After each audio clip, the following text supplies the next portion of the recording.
Hello friends, welcome to my YouTube channel biology study. I am Meena Chaudhary. हमारा chapter चल रहा था ऑर्गेनिजम्स एंड पॉपुलेशन, जिसके हमने 3 पार्ट्स कंप्लीट कर लिए थे।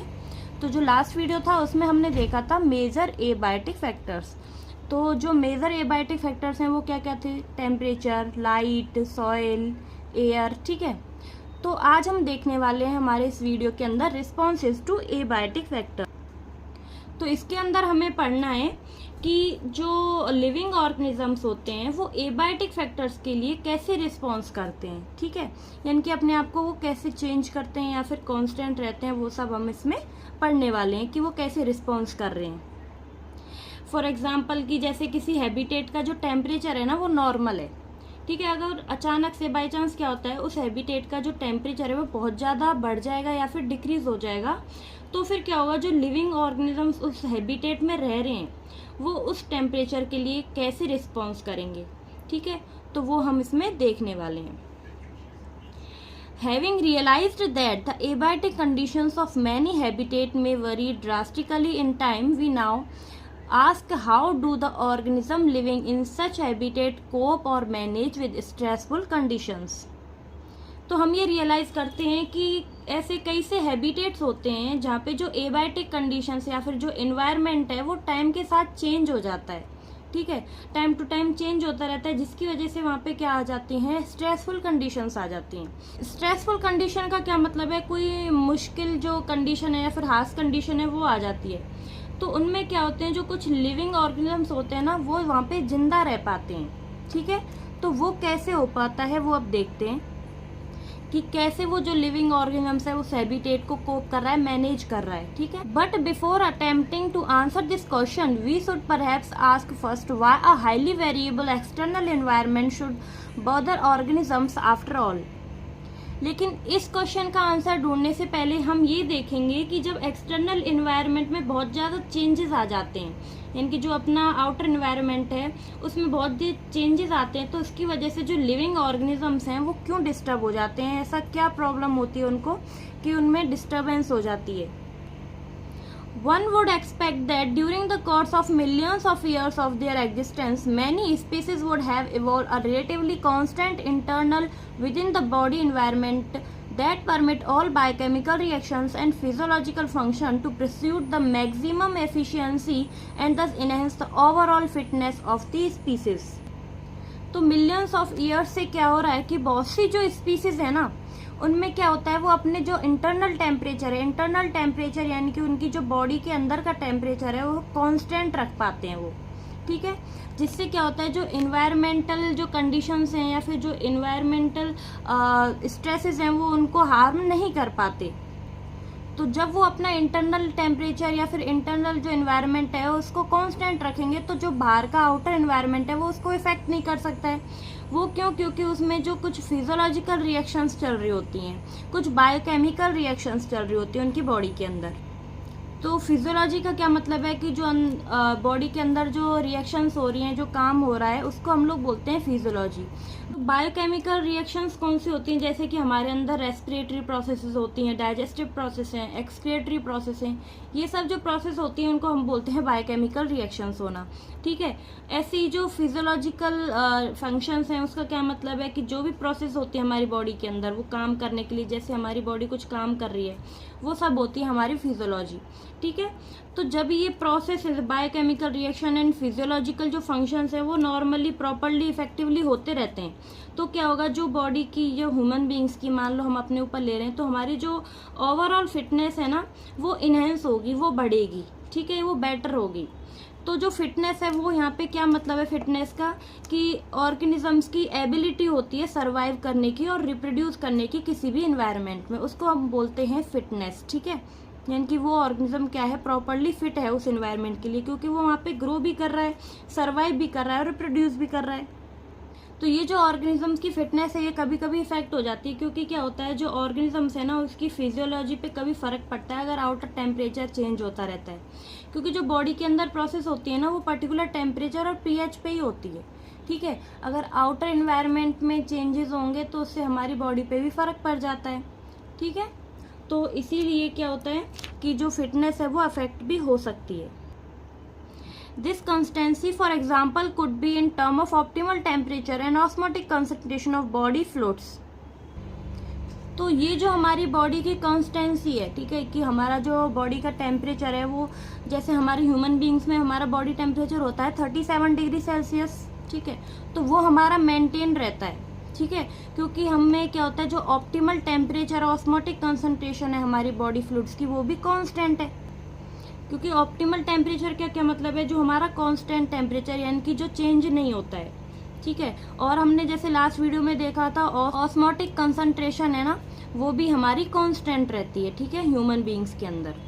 Ideally then the organism should try to maintain the constancy of its internal environment, a process called homeostasis, despite varying external environmental conditions that tend to upset its homeostasis.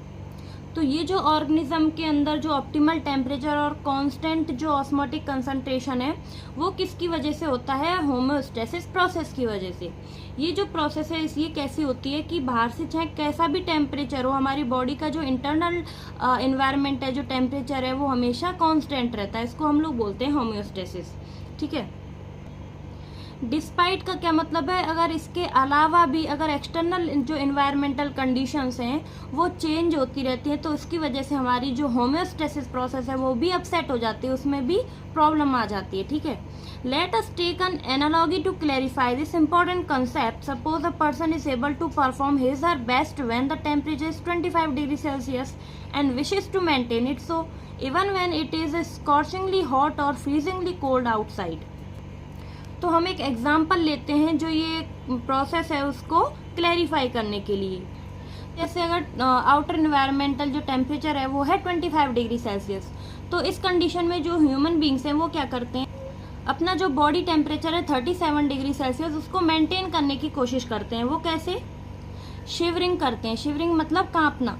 तो कांपने की वजह से क्या होगा, जो हमारी बॉडी है ना वो थोड़ी हॉट फील करेगी, ठीक है, तो उससे गर्मी आएगी, तो हमारा जो बॉडी टेम्परेचर है वो मेंटेन रह पाएगा। स्कॉर्चिंगली हॉट का क्या मतलब है कि बहुत ज़्यादा गर्मी है। ऐसे ही अगर बहुत ज़्यादा ठंडी है तो हमने ये किया, और बहुत ज़्यादा गर्मियों में हम लोग क्या करते हैं वो हम अभी आगे देखते हैं। It could be achieved at home, in a car, while travelling and at a work place by using an air conditioner in summer and heater in winter.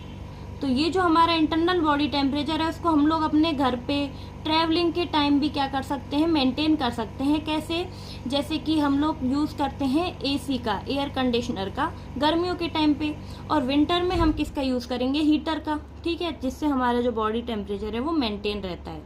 Then her performance would be always maximum regardless of the weather around him and her, ठीक है। तो कैसा भी जो weather है अपना outside का, हम लोग क्या करते हैं उसको मेंटेन रख सकते हैं, हमारा इंटरनल बॉडी टेम्परेचर इन सब चीज़ों के through. Here the person homeostasis is accomplish not through physiological but artificial mean. तो यहाँ पे जो हमारी बॉडी है, हम उसको, हमारे जो बॉडी टेम्परेचर उसको मेंटेन रख सकते हैं, उसकी होम्योस्टेसिस को मेंटेन रख सकते हैं हमारी फिजियोलॉजिकल एक्टिविटीज से भी और आर्टिफिशियल तरीके से। आर्टिफिशियल तरीका हमने देखा है कि हम एसी का यूज़ करते हैं और हीटर का यूज़ करते हैं। फिजियोलॉजी में हम लोग क्या है कि यूज़ कर सकते हैं, जैसे कि गर्मियाँ हैं, तो गर्मियों में क्या करेंगे हम लोग, जो हमारा स्वेट है यानी कि पसीना है, उसके थ्रू क्या हो जाएगा, हमारा बॉडी टेम्परेचर नॉर्मल हो जाएगा, पसीना निकल जाएगा, ठीक है। और अगर सर्दियाँ हैं तो सर्दियों में हम लोग करते हैं शिवरिंग, यानी कि कांपना। कांपने से क्या होगा, हीट प्रोड्यूस होगी, ठीक है। तो ऐसे हम लोग फिजियोलॉजिकली भी आर्टिफिशियल मीन से हमारा जो बॉडी टेम्परेचर है उसको मेंटेन रख सकते हैं। How do other living organisms cope with this situation? Let us look at a various possibilities. तो अब जो लिविंग ऑर्गेनिजम्स हैं, जैसे हम ह्यूमन बींग्स का तो हमने देख लिया, हम ऐसे मैमल्स वगैरह ये कर सकते हैं, लेकिन जो अदर लिविंग ऑर्गेनिजम्स हैं वो इन सिचुएशन से कैसे कोप करेंगे, इनको कैसे मैनेज करेंगे। तो यहाँ पे डायग्राम दिया हुआ है फिगर 13.3, जिसको हम लोग बाद में देखते हैं। हम लोग इनको पहले रेगुलेटर कन्फॉर्मर्स पढ़ लेते हैं, फिर हमको इजीली समझ आ जाएगा। तो पहले हम आगे पढ़ते हैं, उसके बाद ये डायग्राम करेंगे। तो फर्स्ट जो एबायोटिक रिस्पॉन्स है वो हमारा है क्या, रेगुलेट, ठीक है। रेगुलेट में क्या होता है, कुछ ऐसे ऑर्गेनिजम्स होते हैं जो क्या करते हैं, होम्योस्टेसिस करते हैं। तो हम देखते हैं जो रेगुलेटर्स होते हैं ना, वो उनमें क्या होती है, एबिलिटी होती है अपने बॉडी टेम्परेचर को रेगुलेट करने की, ठीक है, क्योंकि इनकी जो मेटाबॉलिक रेट होती है वो हाई होती है और ये मोस्ट एक्टिव ऑर्गेनिजम्स होते हैं, ठीक है। इनमें पाई जाती है होम्योस्टेसिस, यानी कि ये होते हैं ऑस्मोरेगुलेटर्स एंड थर्मोरेगुलेटर्स, क्योंकि ये ऑस्मोटिक कंसंट्रेशन को भी कांस्टेंट रख सकते हैं और जो टेम्परेचर है अपना उसको भी मेंटेन रखते हैं, कांस्टेंट रखते हैं.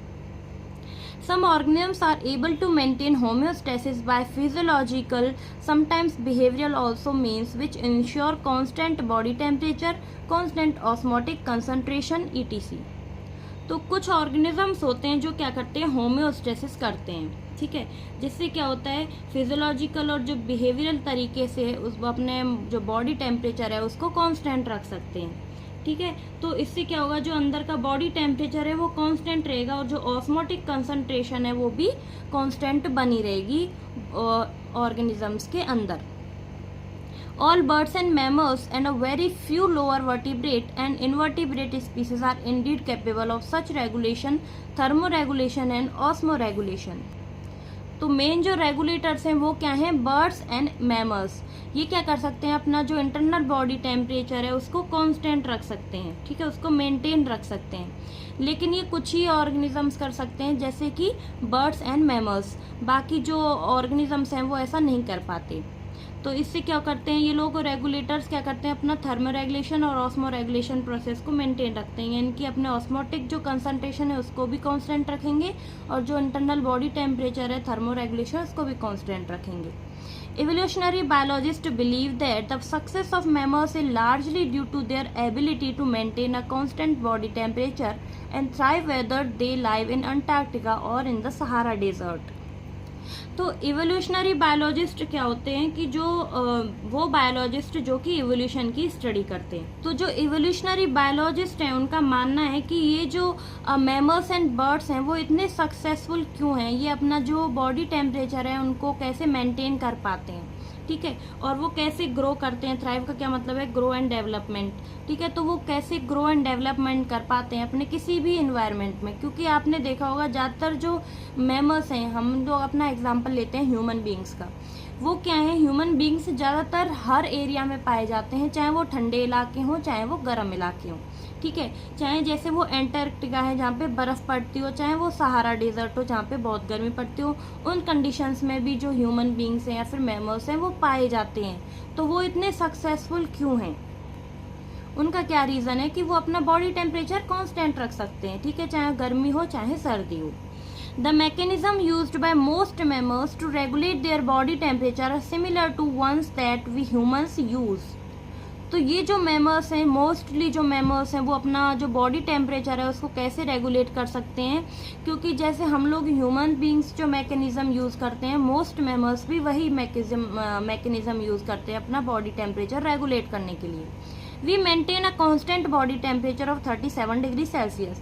जैसे कि हम ह्यूमन बींग्स हैं तो हमारा जो बॉडी टेम्परेचर होता है वो होता है 37 डिग्री सेल्सियस, जिसको हम लोग मेंटेन करके रखते हैं. In summer when outside temperature is more than our body temperature we sweat profusely.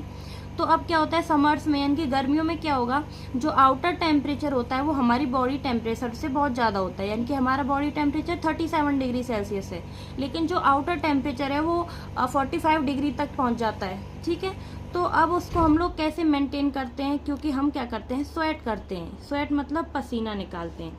ठीक है, और प्रोफ्यूजली का क्या मतलब है, लार्ज अमाउंट में. ठीक है, यानी कि हम लोग पसीना निकालते हैं लार्ज अमाउंट में, जिससे क्या होता है जो हमारा स्वेट है वो वेपर्स की फॉर्म में निकलता है, जिससे हमारी बॉडी फिर क्या करती है, कोल्ड फील करती है. द रिजल्टिंग इवेपोरेटिव कूलिंग, इसको हम लोग क्या बोलते हैं, इवेपोरेटिंग कूलिंग, क्योंकि जो हमारा स्वेट है वो इवेपोरेट हो जाता है, जिससे हमें कूलिंग मिलती है. Similar to what happen with a desert cooler in operation being down the body temperature.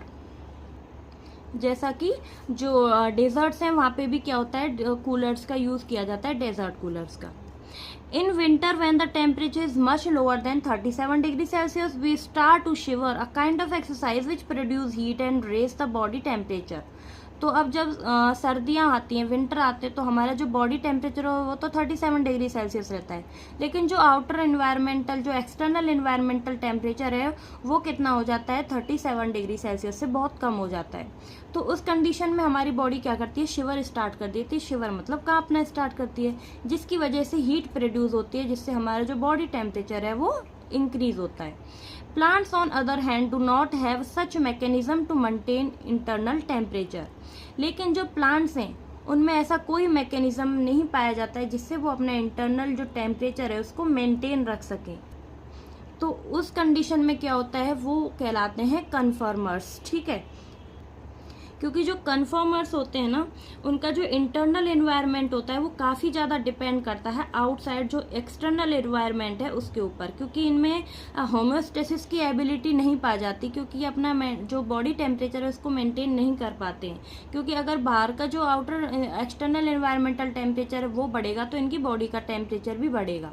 ठीक है, तो ये होम्योस्टेसिस प्रोसेस इनके अंदर नहीं पाई जाती है जो प्लांट्स होते हैं उनके अंदर। और भी जो अदर ऑर्गेनिजम्स पाए जाते हैं उनमें भी जो लिविंग ऑर्गेनिजम्स हैं और भी जो मैमल्स एंड बर्ड्स के अलावा जो रेप्टाइल्स वगैरह है ना, वो भी क्या होते हैं, कन्फर्मर्स होते हैं।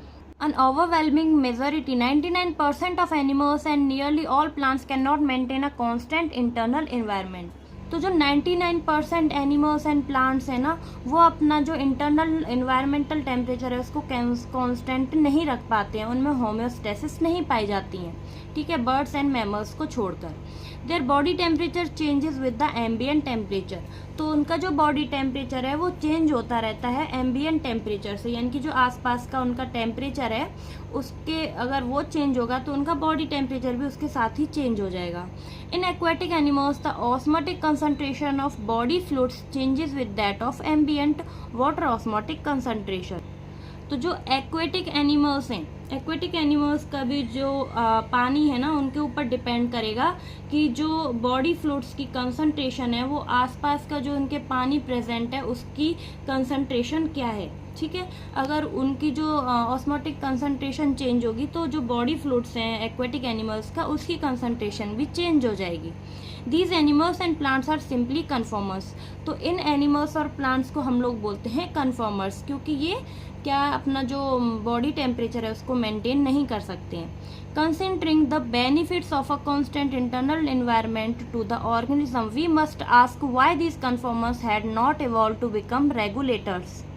तो जैसा हम ह्यूमन बीइंग्स कर रहे थे वैसा जो कन्फर्मर्स हैं वो क्यों नहीं कर पाते, वो अपना जो बॉडी टेम्परेचर है उसको मेंटेन क्यों नहीं रख सकते हैं।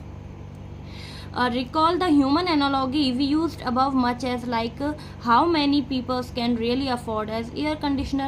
तो इससे हम लोग क्या है, जो हम ह्यूमन बीइंग्स हैं उनका एग्जांपल हमने लिया था कि वो क्या करते हैं, समर्स में जो एयर कंडीशनर है उनका यूज़ करते हैं। लेकिन क्या सभी पीपल्स, जो सभी ह्यूमन बीइंग्स हैं वो अफोर्ड कर सकते हैं air conditioner? Many simply sweat it out and resign themselves to suboptimal performance in hot summer month। तो जो एयर कंडीशनर को अफोर्ड नहीं कर सकते वो क्या अपना स्वेट आउट करते हैं, ठीक है, अपना पसीना निकालते हैं, जिसकी वजह से वो जो अपना बॉडी टेम्परेचर है उसको मेंटेन कर सकते हैं समर मंथ में। Thermo regulation is energetically expensive for many organisms. तो जो थर्मो रेगुलेशन है ये क्या है, एक एनर्जेटिकली प्रोसेस है, ठीक है, जिसमें कि बहुत ज़्यादा अमाउंट में एनर्जी चाहिए होती है। And this is particularly true for small animals like श्रू एंड हमिंग बर्ड्स। तो इसके जो स्मॉल एनिमल्स हैं जैसे श्रू और हमिंग बर्ड्स हैं ना, उनमें क्या होता है, ये जो एनर्जी है वो इतना यूज़ नहीं कर पाते हैं, उनको जो एनर्जी है वो ज़्यादा एक्सपेंसिव होती है, इनकी ज़्यादा यूज़ करते हैं, जिसकी वजह से उनको प्रॉब्लम हो सकती है। तो इसलिए जो कन्फर्मर्स होते हैं ना वो क्या करते हैं, अपना बॉडी टेम्परेचर मेंटेन नहीं रख सकते हैं। हीट लॉस और heat gain is a function of surface area. तो जो हीट लॉस और हीट गेन है वो क्या है, फंक्शन जो सरफेस एरिया है उसके ऊपर डिपेंड करता है। Since small animals have a larger surface area relative to their volume. तो जो स्मॉल एनिमल्स है ना उनमें क्या होता है, जो सरफेस एरिया है वो ज़्यादा होता है, ठीक है, और उनका जो वॉल्यूम होता है वो कम होता है। And they tend to lose body heat very fast when it is cold outside. तो वो क्या करते हैं, जो अपनी बॉडी की हीट है, अगर उनके आसपास क्या है, ज़्यादा सर्दी पाई जा रही है, ज़्यादा ठंडी है, तो वो अपनी बॉडी हीट को रिलीज कर देते हैं, निकाल देते हैं। And then they have to expend much energy to generate body heat through metabolism. तो इसकी वजह से क्या होगा, अगर उनकी बॉडी हीट लॉस हो जाएगी, ठीक है, तो अब वो क्या करेंगे, मेटाबॉलिज्म प्रोसेस के थ्रू एनर्जी जनरेट करेंगे, ठीक है, जिसमें क्या होता है, ज़्यादा एनर्जी एक्सपेंड होती है। and this is the main reason why very small animals are rarely found in polar regions. तो यही मेन रीज़न है कि जो स्मॉल एनिमल्स हैं ना वो पोलर रीजन्स में बहुत कम पाए जाते हैं। क्योंकि जैसा आपने देखा होगा जो पोलर रीजन है वहाँ पे जैसे पोलर बियर पाए जाते हैं, तो वो क्या होता है, लार्ज बॉडी साइज होता है ना उनका, तो वो अपने आप को वहाँ पे मेंटेन कर सकते हैं। लेकिन जो स्मॉल एनिमल्स हैं ना वो पोलर रीजन्स में बहुत ही कम पाए जाते हैं, क्योंकि उनमें इतनी कैपेसिटी नहीं होती कि वो एनर्जी जो है वो प्रोड्यूस कर सकते हैं मेटाबॉलिज्म के थ्रू, जिससे क्या होती है उनकी एनर्जी ज़्यादा खर्च होती है। During the course of evolution, the cost and benefits of maintaining a constant internal environment are taken into consideration. Some species have evolved the ability to regulate, but only over a limited range of environmental conditions beyond which they simply conform. तो जैसा आपने देखा होगा जो human beings है ना वो हर जगह फैले हैं, ठीक है, या ठंडे इलाकों में पाए जा रहे हैं और गर्म इलाकों में भी पाए जा रहे हैं, ठीक है, क्योंकि वो इससे क्या जो कांस्टेंट एनवायरनमेंट है ना वो अपने अंदर का उसको मेंटेन रख पाते हैं, ठीक है। तो इसके लिए उन्हें क्या है, हाँ जो एनर्जी है वो हाई अमाउंट में चाहिए होती है। तो जो कन्फॉर्मर्स है ना वो ऐसा नहीं कर पाते हैं, क्योंकि जो बाहर का टेम्परेचर बढ़ता है ना तो उनका जो बॉडी टेम्परेचर है वो भी बढ़ता है, ठीक है। लेकिन ये क्या है कुछ लिमिटेड एक्सटेंट पर ही हो पाता है, क्योंकि जैसे क्या है कि ये क्या है एक लिविंग ऑर्गेनिज्म है कोई, ठीक है। अब ये जो लिविंग ऑर्गेनिजम्स है यहाँ के जो बाहर का टेम्परेचर है ये ज़्यादा है, तो ये कुछ टाइम से ये रेगुलेटर है, तो क्या कर रहा है उसको अपने जो टेम्परेचर है उसको रेगुलेट कर रहा है, ठीक है। लेकिन कुछ ऐसा रेंज आती है, कोई ऐसा पॉइंट आता है जहाँ पे क्या हो ये टेम्परेचर और इंक्रीज हो जाता है। अब इस इंक्रीज होने की वजह से क्या होता है ये जो ऑर्गेनिज्म है ये अपना बॉडी टेम्परेचर मेंटेन नहीं रख पाता है, तो यहाँ पे ये क्या बन जाता है, कन्फर्मर बन जाता है, ठीक है। तो जो रेगुलेटर्स होते हैं ना वो भी एक एक्सटेंट जो लिमिटेड रेंज है एनवायरमेंटल कंडीशंस में वो वहाँ पर ही अपना जो टेम्परेचर है उसको मेंटेन कर सकते हैं, उसके आगे फिर वो भी क्या है कन्फर्मर्स की तरह बिहेव करने लगते हैं। If the stressful external conditions are localized or remain only for a short duration, the organism has two other alternatives for survival. तो अब क्या होता है जैसे ही जो स्ट्रेसफुल एक्सटर्नल कंडीशंस आ जाती हैं तो उनकी वजह से क्या होता है कि जो ऑर्गेनिज्म है ना उसके पास दो रास्ते बचते हैं। अगर कोई स्ट्रेसफुल कंडीशन आ गई है, कोई हाँ ऐसी कंडीशन आ गई है जिसमें वो अपने आप को नहीं रेगुलेट कर पा रहे हैं अपना टेम्परेचर, तो वो उनके पास दो रास्ते बचते हैं, एक है क्या माइग्रेशन, दूसरा क्या है सस्पेंडेड, ठीक है। तो क्या होगा कोई जो ऑर्गेनिज्म चाहे तो वो माइग्रेट कर जाएगा, चाहे वो कुछ ऐसी कंडीशन अप्लाई कर लेगा कि वो जो सस्पेंडेड का क्या मतलब है किसी जो इनएक्टिव कर लेगा अपनी बॉडी को, ठीक है। इनएक्टिव करने से क्या है कि उसकी जो एनर्जी है वो खर्च नहीं होगी, तो हम देखते हैं आगे। तो अब एक रास्ता क्या था माइग्रेशन, ठीक है। अगर कोई ऑर्गेनिज्म में स्ट्रेसफुल कंडीशन आई तो वो क्या करेगा माइग्रेट करेगा। The organism can move away temporarily from the stressful habitat to a more hospitable area and return when the stressful period is over. तो माइग्रेशन का क्या मतलब है, टेम्परेरी मूवमेंट, ठीक है, यानी कि टेम्परेरी मूवमेंट करना स्ट्रेसफुल हैबिटेट से, यानी कि कुछ समय के लिए उस जगह को छोड़ के दूसरी जगह पे चले जाना, ठीक है। मोर हॉस्पिटेबल एरिया का क्या मतलब है, जहाँ पे बेटर कंडीशन प्रेजेंट हो, जहाँ पे बेटर एनवायरनमेंट हो, ठीक है। In human analogy this strategy is like a person moving from Delhi to Shimla for duration of summer. तो ये कैसी कंडीशन है, जैसे ह्यूमन का एग्जांपल लेंगे तो ह्यूमन बींग्स क्या करते हैं, जैसे दिल्ली में रह रहा है कोई और दिल्ली में बहुत ज़्यादा सर्दी है, दिल्ली में बहुत ज़्यादा गर्मी है, तो वो उस कंडीशन में क्या करेगा, जैसे समर में क्या करेगा वो शिमला की तरफ मूव कर जाएगा और वहाँ पे अपना टाइम स्पेंड करेगा। और जैसे ही जो गर्मियाँ हैं वो ख़त्म होंगी, यानी कि जो दिल्ली का एनवायरनमेंट है वो नॉर्मल हो जाएगा, गर्मी ख़त्म हो जाएंगे तो वो वापस आ जाएगा, ठीक है। Many animals particularly birds during winter undertake long distance migration to more hospitable area. तो ज़्यादातर ये एनिमल्स ऐसा करते हैं, मेनली जो बर्ड्स है ना वो ऐसा करते हैं, वो क्या करते हैं विंटर के टाइम में लॉन्ग डिस्टेंस कवर करके क्या करते हैं माइग्रेशन करके जो मोर हॉस्पिटेबल एरिया यानी कि जो बेटर एनवायरनमेंट है वहाँ पे आ जाते हैं। Every winter the famous Keoladeo national park Bharatpur in Rajasthan host thousands of migratory birds coming from Siberia and other extremely cold northern regions। तो एवरी विंटर यानी कि हर सर्दियों में क्या होता है, फेमस केलादेव नेशनल पार्क, यानी कि भरतपुर मेरा नेटिव प्लेस, यहाँ पे क्या होता है, ये हमारे घर के पास ही प्रेजेंट है एक्चुअली। केलादेव नेशनल पार्क, जिसको हम लोग बर्ड सेंचुरी भी बोलते हैं, ठीक है, भरतपुर में प्रेजेंट है, राजस्थान के अंदर। तो इधर में क्या होता है कि जो कुछ माइग्रेटरी बर्ड्स हैं वो क्या करती हैं, साइबेरिया से माइग्रेट करके हमारे भरतपुर राजस्थान में आ जाती हैं, ठीक है, जो केलादेव नेशनल पार्क है वहाँ पे, और वहाँ पे अपना टाइम स्पेंड करती हैं। जो कि जो साइबेरिया है ना, वहाँ पे ज़्यादा सर्दी होती है, तो ये थोड़ा गर्म इलाका चाहिए होता है, तो इसीलिए क्या करते हैं, केलादेव नेशनल पार्क भरतपुर में आके अपना जो विंटर सीजन है वो यहाँ पे स्पेंड करते हैं। और कुछ समय के बाद जैसे ही साइबेरिया में क्या होता है, जो कोल्ड है वो कम हो जाती है, तो वापस से ये लोग अपने साइबेरिया मूव कर जाते हैं, ठीक है। तो अपना कुछ टाइम बिताने के लिए कहाँ पे आते हैं, केलादेव नेशनल पार्क में। तो ये जो माइग्रेटरी बर्ड्स हैं ना, जो साइबेरिया से आती हैं, ये होती हैं साइबेरियन क्रेन, ठीक है, जो कि साइबेरिया से आती हैं हमारे भरतपुर केलादेव नेशनल पार्क के अंदर, ठीक है। उसके बाद जब यहाँ पे उनकी जो कंडीशन है वो नॉर्मल हो जाती है साइबेरिया के अंदर, तो वापस ये अपने जो देश है वहाँ पे चली जाती हैं। नेक्स्ट क्या है, सस्पेंडेड।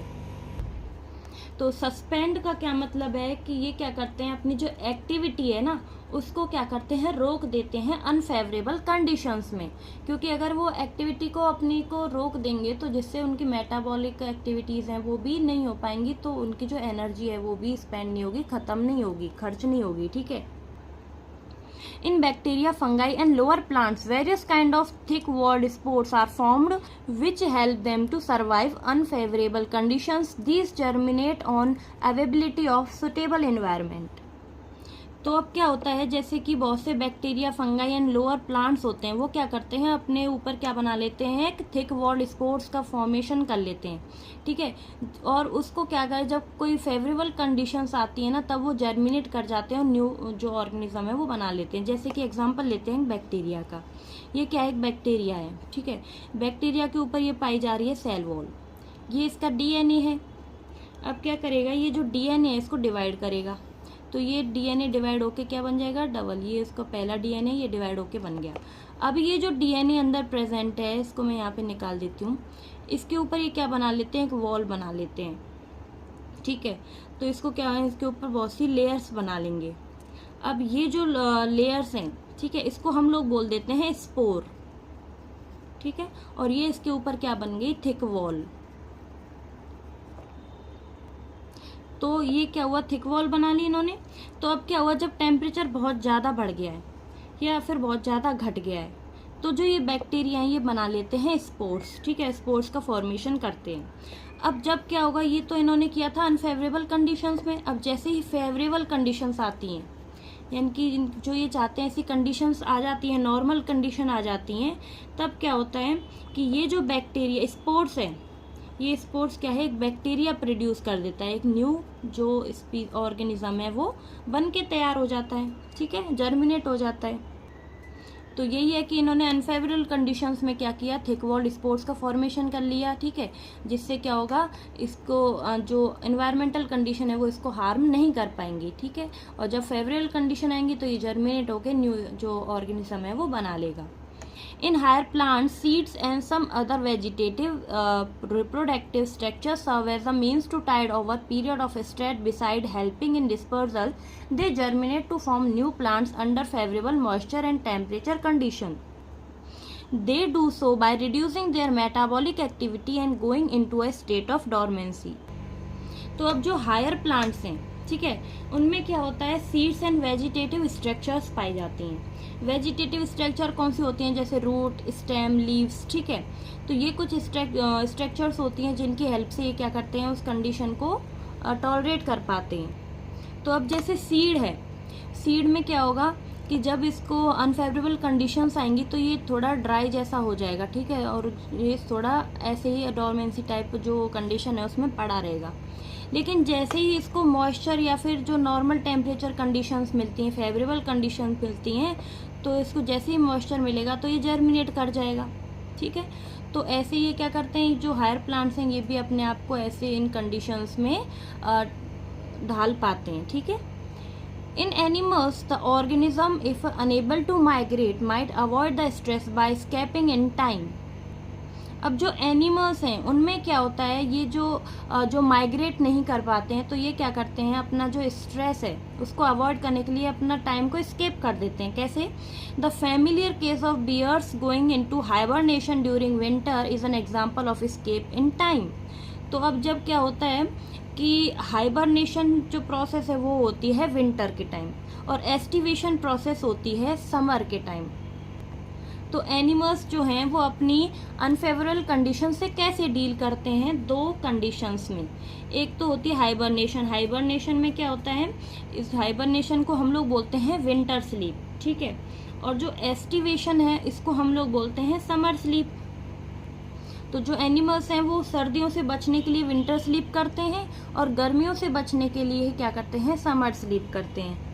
तो जो ये हाइबरनेशन एंड एस्टिवेशन प्रोसेस है ना, इनमें क्या होता है, ये अपनी मेटाबॉलिक जो एक्टिविटीज़ है उनको रिड्यूस कर देते हैं। वो क्या है, अपना इनएक्टिव स्टेज में चले जाते हैं, ठीक है। जैसे क्या होता है, जो कुछ एनिमल्स होते हैं जो एस्टिवेशन में यानी कि समर स्लीप के टाइम क्या करते हैं, उनको ठंडी प्लेस चाहिए होती है, तो वो क्या करेंगे, लैंड के अंदर जो गुफाएं हैं या फिर बरेड जो बिल हैं उनमें रहते हैं वो, ठीक है। और वहाँ पे वो अपने आप को इनएक्टिव स्टेज में पड़े रहते हैं, जिसको हम लोग बोलते हैं समर स्लीप, ठीक है।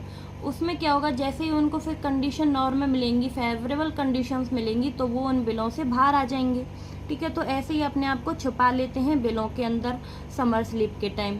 ऐसे ही विंटर स्लीप में भी ये जो एनिमल्स होते हैं वो ऐसे ही अपने आप को बचाते हैं, अपनी जो स्टेज है, अपनी जो एक्टिविटी है उसको इनएक्टिव करके, ठीक है, उसको रोक के, क्योंकि इससे मेटाबॉलिक एक्टिविटीज़ भी खर्च नहीं होंगी। तो जो मेटाबॉलिक एक्टिविटीज़ नहीं होंगी तो इससे जो एनर्जी है वो खर्च नहीं होगी। तो ये क्या करते हैं, अपने आप को स्लीप कर लेते हैं, इनएक्टिव कर लेते हैं। Under unfavorable conditions, many zooplankton species in lakes and ponds are known to enter diapause, a stage of suspended development. ऐसे ही जो जू प्लैंकटन है वो क्या करते हैं, डाइपोज करते हैं। डाइपोज का क्या मतलब है कि जो ये अपनी डेवलपमेंट है ना उसको डिले कर देते हैं, ठीक है। उसको जब फेवरेबल कंडीशन आएगी तब ये डेवलपमेंट करते हैं अपनी, ठीक है। तो ऐसे क्या करते हैं, ये अपनी जो डेवलपमेंट है उसको डिले कर देंगे कुछ टाइम के लिए, जब तक जो अनफेवरेबल कंडीशन प्रेजेंट हैं तब तक ही, ठीक है। सस्पेंडेड का क्या मतलब है, रुक जाना, तो वही मतलब है कि ये अपनी डेवलपमेंट को रोक देते हैं, ठीक है। तो ये हो गया डाइपोज। तो हमने तीनों जो अबायोटिक फैक्टर्स के रिस्पॉन्सेज हैं वो देख लिए, regulator, conformers, migrate and suspend. तो अब देख लेते हैं हमारा फिगर 13.3 जो हमने छोड़ा था अब पढ़ने के लिए। तो इसमें हमारे दो टेम्परेचर दिया हुआ है, इंटरनल लेवल यानी कि हमारा बॉडी टेम्परेचर, सेकंड जो एक्सटर्नल लेवल है यानी कि आउटर इन्वायरमेंटल टेम्परेचर। तो इसमें जो इंटरनल लेवल है यहाँ पे जो कांस्टेंट टेम्परेचर मेंटेन कर रहे हैं वो कौन से हैं, रेगुलेटर्स, ठीक है। और जो जैसे एक्सटर्नल टेम्परेचर बढ़ रहा है लेकिन इंटरनल बॉडी टेम्परेचर इनका नहीं बढ़ रहा है, ठीक है, ये मेंटेन है, कांस्टेंट है, तो ये कौन है, रेगुलेटर्स हैं जो कि अपना बॉडी टेम्परेचर मेंटेन रखते हैं। और दूसरी तरफ क्या है, जो कन्फर्मर्स हैं, जैसे ही एक्सटर्नल टेम्परेचर बढ़ रहा है तो इनका इंटरनल बॉडी टेम्परेचर भी बढ़ता जा रहा है। तो ये क्या है, कन्फर्मर्स हैं, ये अपना इंटरनल बॉडी टेम्परेचर मेंटेन नहीं रख पा रहे हैं, ठीक है। जो एक्सटर्नल टेम्परेचर है उसके साथ साथ इनका टेम्परेचर भी, बॉडी टेम्परेचर बढ़ता जा रहा है।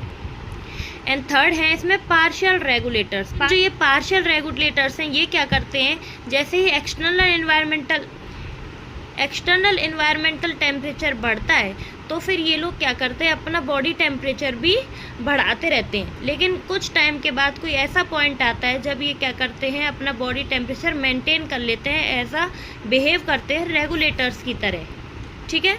तो ये क्या था, रिप्रेजेंटेशन था जो ऑर्गेनिजम्स रिस्पॉन्स करते हैं ना उनका, वो कौन कौन से हैं, conformers, regulators and partial regulators, ठीक है। तो आज के लिए इतना ही, एडेप्टेशन नेक्स्ट वीडियो में स्टार्ट करेंगे। आई होप कि आपको वीडियो अच्छी लगी होगी। अगर आपको मेरा पढ़ाया हुआ पसंद आया हो तो प्लीज़ मेरे चैनल को लाइक, शेयर एंड सब्सक्राइब करें। एंड कोई भी डाउट हो तो मुझे कमेंट बॉक्स में ज़रूर बताएं। तो अब मिलते हैं नेक्स्ट वीडियो में, तब तक के लिए bye bye, take care, thank you.